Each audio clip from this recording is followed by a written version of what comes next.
Are the American people entitled to honesty from our president? Recall that during the debate leading up to Obamacare, the president repeatedly misled the people when he promised that if they liked their plans, they would be allowed to keep them.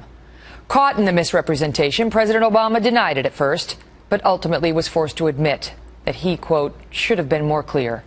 And here he goes again.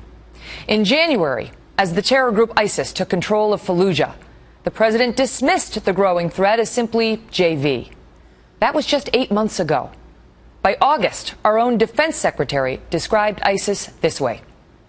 ISIL is as sophisticated and well-funded as any group that we have seen. They're beyond just a terrorist group. We must prepare for everything.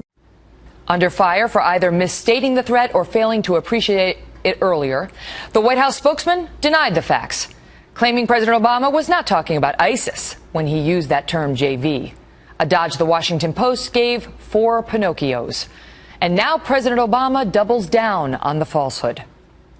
I wasn't specifically referring to ISIL. I've said that regionally, there were a whole series of organizations that were focused primarily locally, weren't focused on the homeland. Once again, Mr. Obama stands accused of misleading. The JV comment came in response to a reporter question from The New Yorker about the group that just took over Fallujah. That was ISIS, and the president knew it. PolitiFact reprints the entire exchange, concluding that, quote, it's clear the president was talking about ISIS. They rated his denial yesterday false. The reasons for the president's statements are anybody's guess. However, the growth of ISIS arguably undercuts an important claim from this president, who ran for re-election saying al-Qaeda was on the run. But ISIS is an al-Qaeda offshoot.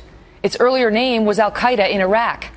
Moreover, its progress in Iraq was made possible in part by the American troops' total withdrawal, something the president's own generals had warned him not to do. Honesty on the rise of a terror group should be expected from any commander-in-chief. However, the bigger question tonight: has the president been deceiving the American people, or worse, has he been deceiving himself?